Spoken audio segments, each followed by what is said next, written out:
Hello, everyone. Another week. I'm very pleased to say that right at this moment in time, we have only 4 staff members off with COVID related, which is great, but we're no way near out of the woods with this. And I think we're just a little bit lucky at the moment.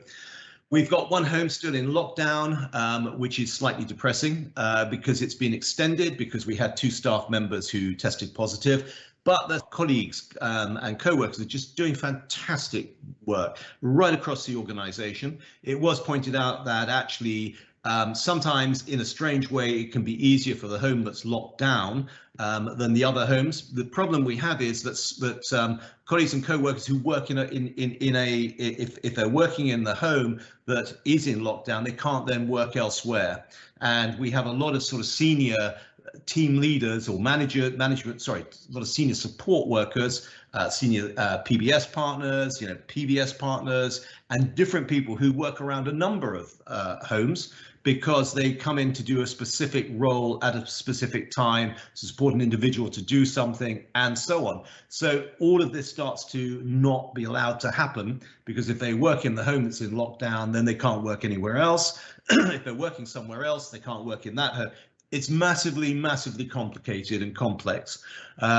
Anyway, it is what it is. I had an interesting interview with BBC Look North today, which I think is going out next week on Tuesday. And I was asked the question, what can government do to help? Because the whole sector is in a lot of pressure with the intention that on the 11th of November, any staff member who has not been vaccinated will not be able to work in the sector.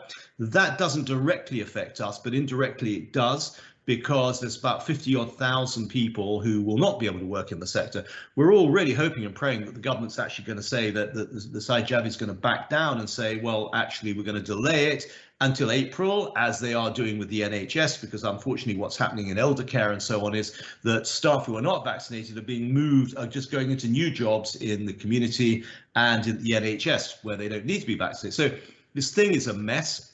And I think that on a much wider point of view, that the issue is that government in its various guises, whether that's the regulator, CQC, whether it's ONS, the National Statistics Office, whether it's DHSC in its various, and so on, they're doing everything to us. They're not doing it with us. There's no idea that we should, that the acknowledgement of where we're at. They're just all the time layering on more bureaucracy, more requirements, whether that is, our managers now have to check that everybody who comes into the home has been vaccinated and so on. And it's just causing a massive problem. And the government keeps saying, well, we want to make it a more attractive proposition for people to work there.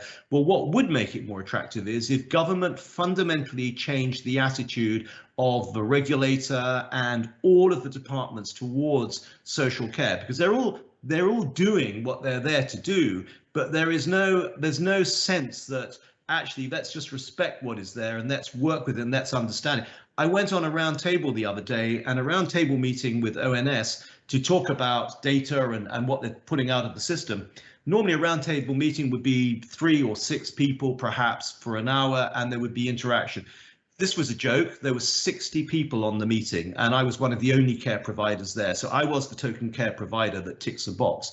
And I found that quite insulting and patronizing. And I have actually raised it, although they're very nice people. The ONS guys are great people. But this is the tail wagging the dog. And we are the dog as social care, unfortunately. But having said that, we make it an exciting career for our fantastic one team members. We've got 90 different roles. So we are out there to attract people, bring it in with our data-driven care, new model of care, which is very exciting, and we make it exciting, but it's a real drag for most operators out there, and something needs to give. Something really does need to give.